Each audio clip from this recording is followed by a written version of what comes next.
nome de Jesus. Segunda carta aos Coríntios, capítulo 2, versículo por número 16. Segunda carta, capítulo 4, versículo 16. A palavra de Deus declara: por isso não desfalecemos, mas ainda que o nosso homem exterior se corrompa ou padeça, o interior, contudo, se renova de dia em dia. Porque a nossa leve e momentânea tribulação produz para nós um peso eterno de glória muito excelente. Amém? Só até aqui. Abra comigo também, por gentileza, Romanos, capítulo 12. Vamos fazer menção de dois textos bíblicos. Aleluia. Romanos, capítulo 12, versículo 1 e 2. A palavra de Deus diz assim: rogo-vos, pois, irmãos, pela compaixão de Deus, que apresentei o vosso corpo em sacrifício vivo, santo e agradável a Deus, que é o vosso culto racional. E não vos conformeis com este mundo, mas transformai-vos pela renovação do vosso entendimento, para que experimenteis qual seja a boa, agradável e perfeita vontade de Deus. Amém? Se os irmãos me permitem, vamos fazer mais uma oração. Aleluia. Pai, diante da tua presença, nós aqui estamos, Pai. Conforme já foi orado, conforme já foi entoado louvores em teu nome. Mais uma vez eu quero concordar, meu Pai. Eu quero rogar, meu Pai, juntamente com os meus irmãos, pela tua presença, pela tua graça. Pai, sem ti nada somos, nada podemos fazer. Papai, nós somos totalmente dependentes da tua graça e da tua misericórdia. Deus venha nos renovar nesta noite. Papai querido, nos fortalece segundo a tua palavra. Ó Santo Deus de Israel, que a tua palavra esteja em nós, Pai. Assim como a vara de si mesmo não pode produzir frutos se não estiver ligada na videira. Pai, manifesta o teu poder e seja mais uma vez glorificado. Repreenda todo tipo de mal e manifeste a tua glória em nosso meio. Assim eu oro e te agradeço em nome de Jesus. Amém. Amém. Amém, meus irmãos. Querido, segundo esses dois textos que nós acabamos de fazer menção, textos escritos pelo apóstolo Paulo, um homem inspirado por Deus. E nesta noite, conforme eu já vos falei, eu quero falar sobre renovação espiritual. A maior batalha, do homem é no entendimento. Ou seja, quando nós entendemos o propósito de Deus, de ter enviado Jesus para morrer por nós e ressurgir dentre os mortos ao terceiro dia, quando nós entendemos o que aconteceu no Calvário, a nossa vida é transformada pelo poder do Espírito Santo. Somente através da palavra de Deus e do Espírito Santo é que alcançamos tal entendimento. A Bíblia declara que o Espírito de Deus veio para nos convencer do pecado, da justiça e do juízo. Do pecado porque nós não acreditávamos em Deus. Da justiça porque Jesus veio, morreu por nós, ressurgiu dentre os mortos e subiu ao Pai. Do juízo porque o príncipe deste século, Satanás, já está julgado. Portanto, aqueles que estão sem entendimento, aqueles que não conhecem a Deus, eles estão presos em cadeias, eles estão em trevas. Estar em trevas significa estar na ignorância. Por isso que Jesus é a luz do mundo. E a palavra declara que as Sagradas Escrituras é lâmpada para os nossos pés e luz para os nossos caminhos. Portanto, nós, com a palavra de Deus, nós somos luz do mundo. Por isso que o mundo que não conhece a Cristo estão em trevas, estão com falta de conhecimento. E por estarem com falta de conhecimento, como nós outrora também estávamos debaixo do jugo de Satanás, estávamos presos na nossa própria ignorância. A Bíblia declara que por natureza nós éramos filhos da ira, inimigos de Deus. O salmista e o próprio apóstolo Paulo declaram, inspirado por Deus, que Deus ele olha para a terra procurando um justo e ele não vê um sequer. Todos pecaram, todos se extraviaram, se fizeram inúteis, todos procuraram buscar agradar o seu próprio coração. Não há ninguém que entenda, não há ninguém que busque a Deus. Esta é a condição que nós estávamos. Esta é a condição que muitos estão debaixo do jugo do diabo. Portanto, se o Espírito Santo de Deus veio para convencer o homem do pecado, da justiça e do juízo, porque o príncipe deste século já está julgado, significa que quando as pessoas estão agradando a carne ou agradando ao diabo, eles estão debaixo de uma condenação. eles estão caminhando diretamente para o inferno, para o abismo. Mas há uma esperança para aqueles que recebem a palavra. Há uma esperança para aqueles que creem em Cristo Jesus. Há uma esperança para aqueles que recebem o Espírito Santo. Da medida que eu conheço a Cristo, a minha vida vai sendo transformada, liberta e regenerada pelo poder do Espírito Santo. Então, quando as pessoas estão seguindo as influências e as orientações do diabo, elas estão condenadas, debaixo de uma condenação. O apóstolo Paulo, ele também declara em Romanos capítulo 8, que já nenhuma condenação há para aqueles que estão em Cristo Jesus, que não vivem mais segundo a carne, mas vivem segundo o Espírito. Portanto, aqueles que vivem segundo a carne, aqueles que praticam as obras da carne, eles se fazem inimigos de Deus. Eles se fazem barreira entre Deus e eles mesmos. Porque não é Deus que se afasta do homem, é o homem por conta da transgressão que se afasta de Deus. Por isso que a fé bíblica é gerada pelo Espírito Santo mediante a aceitação da palavra. Quando recebemos a palavra de bom grado, recebemos o tal entendimento. Por isso que através do entendimento, uma vez que nós entendemos o propósito de Deus ter enviado Jesus Cristo, a Bíblia declara que em Cristo Jesus somos mais do que vencedores. Por mais que o diabo nos tente, por mais que o sistema nos oprima, por mais que a carne, por muitas das vezes, tenta ressuscitar, nós estamos debaixo da graça de Deus. Portanto, o Espírito de Deus nos ajuda em nossas fraquezas. O profeta Oséias, no capítulo 4, versículo 6, ele declarou que o povo perece por falta de conhecimento. Há uma necessidade urgente nesses últimos dias, a necessidade de conhecer a Deus, de se aproximar de Deus, de ser avivado pela palavra de Deus, porque o próprio profeta Oséias, ele declara: conheçamos e prossigamos em conhecer ao Senhor, como alva será a sua saída, ele a nós virá como chuva, como a chuva, a primeira que rega a terra. Então, quanto mais eu busco a Deus, quanto mais eu me aproximo de Deus, mais eu estou sendo vivificado pelo Espírito Santo de Deus, pois chega a ser impossível entender o Evangelho e não ser transformado por ele. Quando nós entendemos, o diabo não pode mais roubar esse entendimento. Uma das guerras que nós mais enfrentamos nesses últimos tempos, ou por que não dizer, em todos os tempos, a guerra é do conhecimento de Deus, de entender a vontade de Deus. O diabo, ele tenta contra as pessoas para que elas não entendam a vontade do Espírito Santo. Porque uma vez que elas entendem a vontade do Espírito Santo, elas começam a ser transformadas, feitos conforme a imagem de Jesus Cristo. Esse é o propósito de Deus, nos conformar à imagem e semelhança do seu Filho, Jesus Cristo. Lá no jardim, no Éden, o homem pecou contra Deus, perdeu a semelhança, ele perdeu a essência, ele perdeu a santidade. Mas Deus agora, através de Cristo, está reconciliando o homem a voltar para si mesmo. Então Deus quer gerar no homem o caráter do Filho. Deus quer gerar no homem a sua semelhança. É por isso que em 1 João, capítulo 3, João declara: ainda não é manifesto o que haveremos de ser, mas quando ele vier, o veremos como ele é. Aleluia. E seremos a sua semelhança, ou seja, seremos a sua semelhança. Quanto mais estamos caminhando na fé, Deus está nos conformando à imagem do seu Filho Jesus Cristo. Glória a Deus.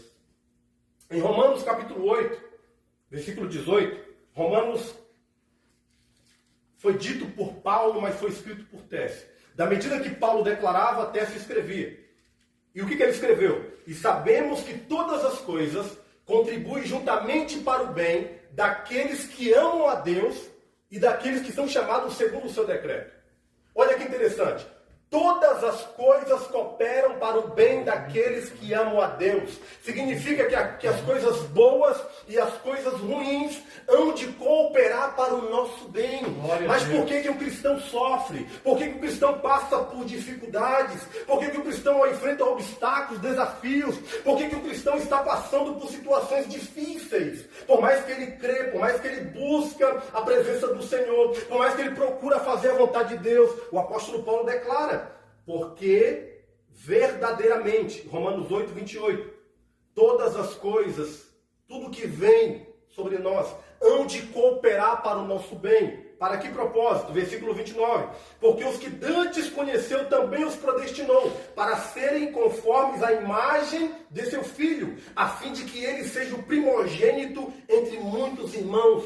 O objetivo, o propósito, o porquê que um cristão passa por sofrimento ou passa por um momento de bonança é para a glorificação do nome de Jesus Cristo. É para que Deus cumpra o seu propósito na terra. E o propósito de Deus é nos conformar à imagem do seu Filho Jesus Cristo. Aleluia. Este é o propósito do Evangelho.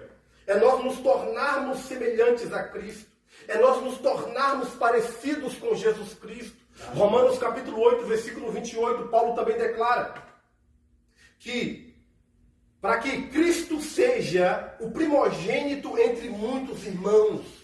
Cristo Jesus, ele é o Filho unigênito do Pai. Através de Cristo Jesus foram criadas todas as coisas. Em Cristo Jesus estão os nossos sonhos. Em Cristo Jesus estão os propósitos de Deus para as nossas vidas. Em Cristo Jesus está a promessa, o cumprimento da promessa. Em Cristo Jesus está a alegria, está a vida, está o regozijo. Em Cristo Jesus está a vitória, a bonança, as conquistas. Em Cristo Jesus está o perdão, a remissão, a purificação e a salvação para as nossas almas. Em Cristo Jesus que está todas essas coisas. Então aqui, Romanos 8,18, Paulo diz: porque para mim tenho por certo que as aflições deste tempo presente não se compara com a glória que nós há de ser revelada. Lembra que o profeta Ageu declarou que a glória da última casa será maior do que a da primeira. Deus tem algo preparado para nós. A Bíblia declara que aquilo que o olho não viu, que o ouvido não ouviu, que jamais o coração do homem consegue imaginar, são as coisas que Deus preparou para todos aqueles que o amam. Este é o propósito de Deus, para que nós permaneçamos firmes na sua presença, porque a Bíblia diz que Deus preparou para nós moradas eternas.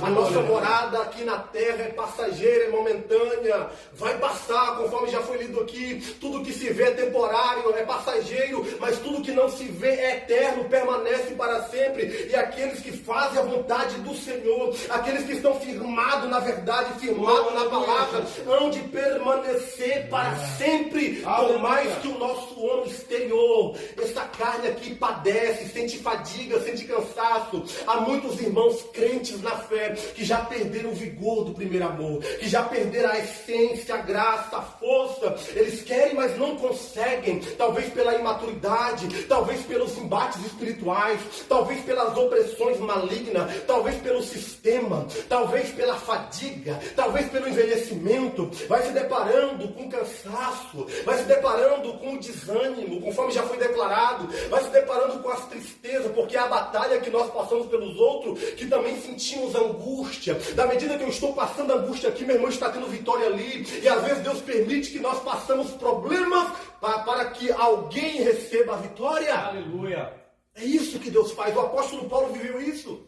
Eu estou perdendo para que vocês ganhem. E às vezes há batalhas que estamos passando que por muitas das vezes nós não sentimos força para batalhar por alguém, porque já estamos enfrentando nossas guerras. E Deus está falando através da sua palavra: por mais que o seu homem exterior, por mais que essa matéria padeça, se corrompa, contudo o interior é renovado para a glória do nome de Jesus. E é renovado de dia em dia. E qual é o segredo, qual é o meio para que esta renovação seja diariamente constante?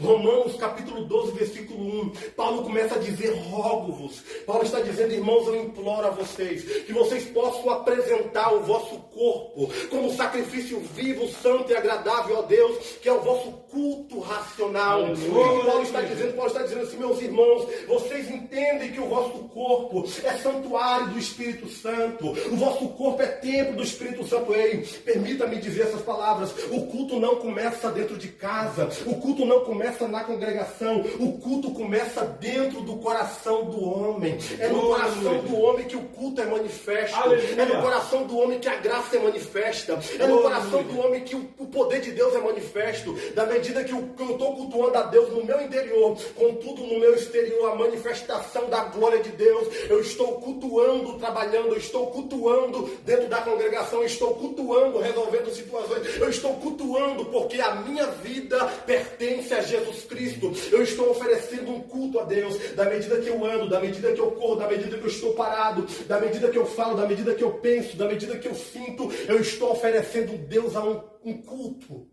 É isso que o apóstolo Paulo está dizendo. A nossa vida tem que ser um culto a Deus constantemente. Aleluia. É por isso que ele declara, tudo que é amável, tudo que é puro, tudo que é de boa fama, se há alguma virtude, se há algum louvor, nisso pensai. A nossa vida é direcionada pelos nossos pensamentos. E primeiro é a semente. Semente é palavra. Primeiro vem a palavra, depois a palavra meditada, ela se torna um pensamento. O pensamento manifesto se torna um sentimento. E o sentimento se caracteriza em ações. E as ações por si só hão de nos trazer resultados. Se a palavra for de Deus, verdadeiramente os pensamentos são de Deus, os sentimentos são de Deus, e as manifestações são de Deus, e o resultado vem de Deus. Mas se a palavra for do maligno, a semente é do maligno. Portanto, uma árvore má não pode produzir frutos bons, e nem uma árvore boa produzir frutos maus, porque a semente, se a semente é boa, a árvore é boa. Se a árvore for boa, o fruto também é bom. Então, se a semente é mau, a árvore é má, e o fruto também é mau. A semente do maligno não pode ser de maneira alguma impregnada no nosso coração, porque se porventura o inimigo lançou uma palavra, lançou uma seta, e eu começo a meditar sobre esta palavra, sobre essa seta se transforma em pensamento. Esses pensamentos vão se caracterizarem em sentimentos. Os sentimentos, eu começo a sentir as palavras, eu começo a sentir os pensamentos, porque diariamente eu estou meditando, e o inimigo está maquinando, o inimigo já está plantando, a legalidade já foi dada e a semente foi plantada, está sendo germinada através da meditação, e o pensamento flui, o sentimento flui, e as ações fluem de alguém que não teme a Deus. Os resultados vêm de consequências trágicas. Por quê? Porque a palavra, ela foi germinada no coração. Portanto, se a palavra de Deus estiver em nós diariamente, constantemente, o apóstolo Paulo está dizendo, convém que a palavra esteja em vós. Jesus Cristo, o próprio Filho de Deus, declarou, se a minha palavra estiver em vós, verdadeiramente tudo o que vocês pediu, Pai, será feito. Porque se a palavra dele está em nós, a vontade dele está em nós. O prazer de Deus está em nós, os desejos de Deus estão em nós. Então, apresento a Deus os meus planos e eu serei bem sucedido. Mas se a palavra de Deus não estiver em mim, verdadeiramente eu estou sendo tragado pelo inimigo. Eu estou sendo influenciado pelo diabo. E eu começo a me deparar com o sistema, a opressão e as batalhas espirituais. E eu não tenho força em mim mesmo. Porque se a minha vida é um culto a Deus, se eu sou templo do Espírito Santo, é o Espírito de Deus que habita. Mas ele só pode habitar, ele só pode permanecer mediante a palavra. Primeiro é a aceitação da palavra. A palavra nos confronta, a palavra nos transforma, a palavra nos liberta. Se a palavra permanecer em nós, o Espírito de Deus permanece. É por isso que Jesus, ao enviar os 70 discípulos aproximadamente, ele declarou, se vocês chegam e deixam a vossa paz. Se a casa for digna, então vocês comem e bebem nessa casa. Mas se não for digna, que a paz retorne para vós. Porque esta casa rejeitou a minha palavra. Se a palavra de Deus estiver em mim, Cristo está em mim e o Pai está em mim. Então Paulo está dizendo, rogo-vos, para que vocês apresentem o vosso corpo como sacrifício, uma vida de renúncia. Por muitas das vezes, aquilo que eu quero, Deus não quer. Então, a nossa vida como cristãos, e vocês sabem muito bem disso, é uma vida completa de renúncias. Renunciando a nossa própria vida por amor a Cristo. E da medida que eu renuncio, eu estou recebendo graça diante de Deus. Apresentando a Deus como um sacrifício vivo santo e agradável a Deus.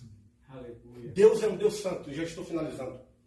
Então, se Deus é um Deus santo, ele está separado. Então, por muitas das vezes, nós temos separação entre a luz e as trevas, porque todos nós, como cristãos, independentemente do tempo que nós estamos na fé, independente das experiências que nós temos, independentemente do cargo eclesiástico, todos nós temos batalhas espirituais. Todos nós passamos por momentos em que pensamos, eu vou parar, eu vou desistir, agora já não dá mais. Aquele vai ser o meu último culto. E naquele último culto que você pensou, é o culto que Deus fala, hoje se inicia uma nova história. Então todos nós, por muitas das vezes, passamos por pensamentos assim. E não é pecado ser tentado. O problema é quando nós entregamos ao pensamento que não agrada a Deus. E mediante a isso, aí nós não estamos oferecendo mais um culto santo a Deus e nem agradável, que é um culto racional. Eu tenho que entender o porquê que eu cultuo a Deus. Eu tenho que entender por que eu estou aqui. Eu tenho que entender por que eu prego. Eu tenho que entender por que eu estou no caminho. Porque eu entendendo isso, a minha mente está sendo renovada dia após dia. Eu não estou me conformando com as coisas do mundo. Ei, quando eu não me conformo com as coisas do mundo, e é no coração, o diabo lança. Vem uma seta, vem um sistema, vem algo que não é agradável diante de Deus. Quando eu não me conformo, quando eu não concordo no coração, quando alguém fala mal de um irmão, quando alguém vem contra mim com palavras que não agradam ao Senhor, quando eu não me conformo no coração, verdadeiramente a minha mente está sendo renovada. Porque o meu culto está protegido aqui dentro. Aleluia. Glória a Deus. O nosso culto está protegido.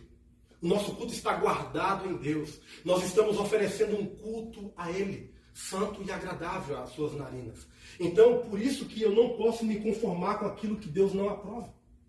Da medida que eu não me conformo com o mundo, porque a grande questão aqui é o conformismo. Quando eu concordo com a palavra, quando eu me conformo com a verdade me liberta. Quando eu não me conformo com a verdade, quando eu me conformo com a mentira então é impregnada em minha vida. Então, não vos conformeis com este mundo, mas sejais transformados pela renovação do vosso entendimento. Da medida que eu entendo, eu estou sendo renovado dia após dia para cumprir a vontade de Deus, que é boa, agradável e perfeita. Amém. Verdadeiramente, nós somos renovados através da palavra. Glória a Deus. Glória a O Deus. profeta Abacuque declarava, aviva, ó Senhor, a tua obra. Primeiro ele declara no capítulo 3, ouvi a tua palavra e temi. Aviva, ó Senhor, a tua obra. E no meio dos anos a notifica. Na ira, lembra-te, ó Deus da misericórdia. O salmista declarava, vivifica-me segundo a tua palavra. Guardei a tua palavra no coração, que tudo começa. Para não pecar contra ti. Através da palavra de Deus em nós estamos sendo renovados dia após dia. Glória a Deus. E há uma salvação, um corpo de glória incorruptível. Porque é bem verdade que quando Cristo vier, o que é mortal se revestirá da imortalidade. O que é corruptível se revestirá da incorruptibilidade. E ouvirá, tragada foi a morte pela vitória. Glória a Deus. Onde está a morte, a tua vitória? Onde está o inferno, o seu agrilhão? Verdadeiramente Cristo Jesus está voltando. É tempo de constância, de perseverança. É tempo de permanecer. Jesus olhou para os discípulos e disse que o vosso fruto permaneça. Eu que vos escolhi e vos nomeei para que vocês produzam fruto. E o vosso fruto permaneça. Jesus está dizendo, persevere até o fim para que vocês sejam salvos. Ao que vencer, herdará todas as coisas. Aleluia. E serão chamados de filhos de Deus. O segredo está na perseverança. Não importa como que você está sentindo exteriormente. Busque, renova-se, continua firme. Ainda que você está sendo perseguido, maltratado, caluniado, ainda que venham as perseguições, permaneça firme na palavra, porque bem-aventurado é o varão que não anda segundo os conselhos dos ímpios, nem se detém no caminho dos pecadores, mas antes tem o seu prazer na lei do Senhor, e na sua lei medita de dia e de noite. Glória a Deus. Amém. Todos, em nome de Jesus. Amém.